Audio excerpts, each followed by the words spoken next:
Hello friends, आप सभी का एक और नए वीडियो में स्वागत है।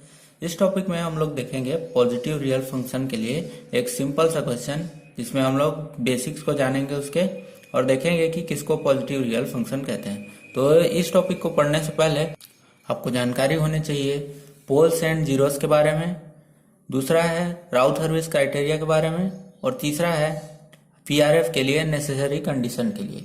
ठीक है, तो इन तीनों वीडियो का लिंक मैं डिस्क्रिप्शन में दे दूंगा, वहां से आप जाके इन तीनों के बारे में नॉलेज ले लेंगे, क्योंकि ये तीनों पॉजिटिव रियल फंक्शन पढ़ने के लिए बहुत ही जरूरी है। ठीक है, तो सीधे क्वेश्चन पे आते हैं। यहाँ हमें क्या करना है, एक फंक्शन दिया हुआ है जिसका पॉजिटिव रियल फंक्शन है कि नहीं टेस्ट करना है। ठीक है, तो फंक्शन जो है अपना वो F S is equal to दिया हुआ है s⁴ plus 3s³ plus s² plus s plus 2 divided by s³ plus s² plus s plus 1। ठीक है, जैसे कि मैंने पहले ही बताया था, ऊपर वाला जो टर्म होता है वो होता है पोल्स के लिए, और नीचे वाला जो टर्म्स होता है वो जीरो के लिए, है ना। तो यहाँ पे पोल्स को हम लोग डिनोट करते हैं ps से और जीरो को डिनोट करते हैं qs से। ठीक है, तो पहला स्टेप होता है हमारा कि राउथ-हर्विट्ज क्राइटेरिया से राउथ अरे डेवलप करना। राउथ अरे डेवलप करने के बाद उसमें हमें बताना है कि फर्स्ट कंडीशन नेसेसरी कंडीशन जो होता है पीआरएफ का, वो उसको फॉलो कर रहा है या नहीं।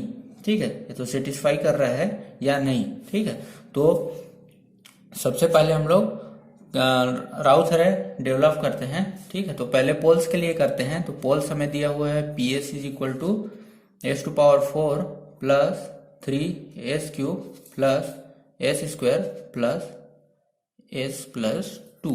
ठीक है, इसके लिए राउथ अरे बनाएंगे हम लोग, तो s⁴ से स्टार्ट करेंगे।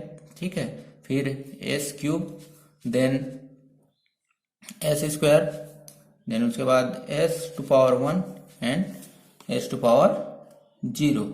ठीक है, उसके बाद जब s⁴ के लिए कोफिशिएंट लिखेंगे तो 1 लिखेंगे, 1 यहाँ से, फिर यहाँ से भी 1, और लिखेंगे यहाँ से 2।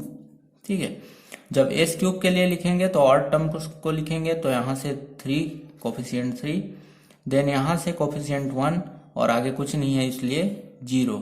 ठीक है, अब अगर पहले की वीडियो देखेंगे राउथ-हर्विट्ज से तो आपको समझ आएगा कि आगे के टर्म हम कहाँ से कैलकुलेट करते हैं। इन दो s⁴ और s³ से अपन s² वाली लाइन के कोफिशिएंट को निकालेंगे। ठीक है, तो यहाँ से हम करते क्या है, इसका मल्टीप्लाई करते हैं इससे, और इसका मल्टीप्लाई करते हैं इससे, और डिवाइड कर देते हैं इससे। ठीक है, तो यहाँ करता हूँ मैं 3 × 1 is equal to 3 minus 1 × 1 1 divided by 3। तो यहाँ की वैल्यू हमें मिली 2/3। ठीक है, वैसे यहाँ भी करेंगे कि इसका मल्टीप्लाई करेंगे 1 का मल्टीप्लाई 2 से, that is 2 minus 1 × 0 0 divided by 1।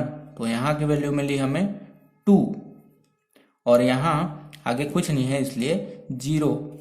ठीक है, जब s⁴ के लिए कैलकुलेट करेंगे तो इसका करेंगे मल्टीप्लाई इससे, देन इसका करेंगे मल्टीप्लाई इससे, फिर डिवाइड करेंगे 2/3 से। तो कर लेते हैं 2/3 × 1, ये हो गया, और 3 × 2 माइनस 3 × 2 डिवाइडेड बाई 2/3। इसको सॉल्व करेंगे तो हमें मिलेगा -6, है ना। और यहाँ की जब वैल्यू करेंगे फाइंड, तो 2 × 0 0, 1 × 0 0। ठीक है, तो यहाँ मिलेगा हमको 0, आगे भी 0 ही रहेगा। ठीक है, s⁴ निकालेंगे तो यहाँ से ये हो गया 0, सॉरी, यहाँ इसका मल्टीप्लाई करते हैं इससे पहले, -6 × 2, ये हुआ -12 माइनस 0 डिवाइडेड बाय -6, यह आएगा हमें 2, और बाकी सारे वैल्यू 0, है ना।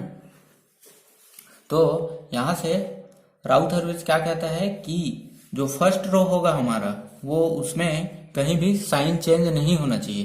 ठीक है, तो यहाँ क्या हो रहा है, यहाँ -6 है और यहाँ 2 है, तो यहाँ क्या हो रहा है, साइन चेंज हो रहा है ना।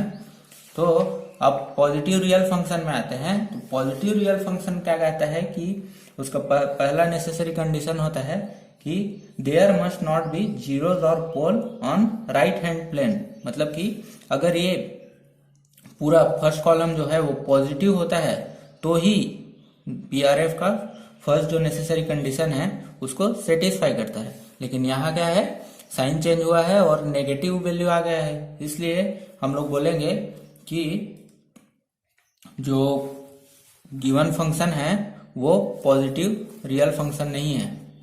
So given function